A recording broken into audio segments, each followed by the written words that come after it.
My name's Ed Snowden. I'm 29 years old. I work for Booz Allen Hamilton as an infrastructure analyst for NSA in Hawaii. I've been a systems engineer, systems administrator, senior advisor for the Central Intelligence Agency, solutions consultant, and a telecommunications information systems officer.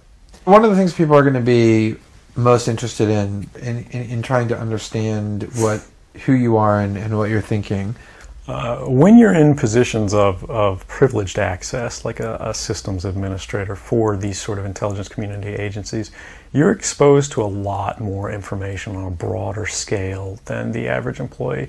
And because of that, you see things that may be disturbing, but over the course of a normal person's career, you'd only see one or two of these instances.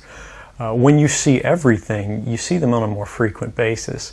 And you recognize that some of these things are actually abuses. Talk a little bit about how the American surveillance state actually functions. Does it target the actions of Americans? NSA and the intelligence community in general targets the communications of everyone. It collects them in its system, and it filters them, and it analyzes them, and it measures them, and it stores them for periods of time, simply because that's the easiest, most efficient, and most valuable way to achieve these ends. So while they may be intending to target someone associated with a foreign government or someone that they suspect of terrorism, they're collecting your communications to do so. Any analyst at any time can target anyone, any selector, anywhere. But I, sitting at my desk, certainly had the authorities to wiretap anyone, from you or your accountant to a federal judge to even the president if I had a personal email. Have you given thought to what it is that the U.S. government's response to your conduct is, in terms of what they might say about you, how they might try to depict you, what they might try to do to you? Yeah, I could be, rendered by the CIA. We've got a CIA station just up the road in the consulate here in Hong Kong, and I'm sure they're going to be very busy for the next week.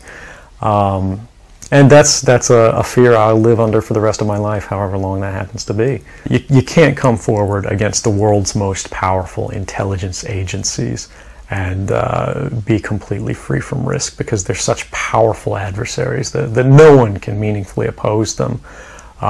If they want to get you, they'll get you in time. But at the same time, you have to make a determination about what it is that's important to you. And if living unfreely but comfortably is something you're willing to accept, and I think many of us are, it's the human nature. You can get up every day, you can go to work, you can collect your large paycheck for relatively little work against the public interest, and go to sleep at night after watching your shows. But if you realize that that's the world that you helped create, and it's going to get worse with the next generation and the next generation who extend the capabilities of this sort of architecture of oppression, you realize that you might be willing to accept any risk. And it doesn't matter what the outcome is, so long as the public gets to make their own decisions about how that's applied. Why should people care about surveillance? Because even if you're not doing anything wrong, you're being watched and recorded, and the storage capability of these systems increases every year consistently by orders of magnitude, to where it's getting to the point you don't have to have done anything wrong.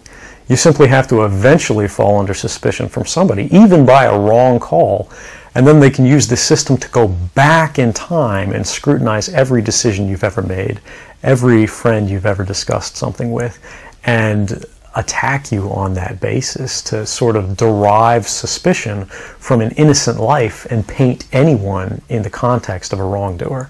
We are currently sitting in a room in Hong Kong, which is where we are because you traveled here. Talk a little bit about why it is that you came here, and specifically there are going to be people who will speculate that what you really intend to do is to defect to the country that many see as the #1 rival of the United States, which is China. Can you talk a little bit about that? Sure. So there's a couple assertions in those arguments that are sort of embedded in the questioning of the choice of Hong Kong. the first is that China is an enemy of the United States. It's not. I mean, there are conflicts between the United States government and the Chinese PRC government, but the peoples inherently, we don't care. We trade with each other freely. We're not at war. We're not in armed conflict, and we're not trying to be. We're the largest trading partners out there for each other. Additionally, Hong Kong has a strong tradition of free speech. People think, oh, China, great firewall. Mainland China does have significant restrictions on free speech, but the people of Hong Kong have a long tradition of protesting in the streets, of making their views known. The internet is not filtered here, no more so than any other Western government. And I believe that the Hong Kong government is actually independent in relation to a lot of other leading Western governments.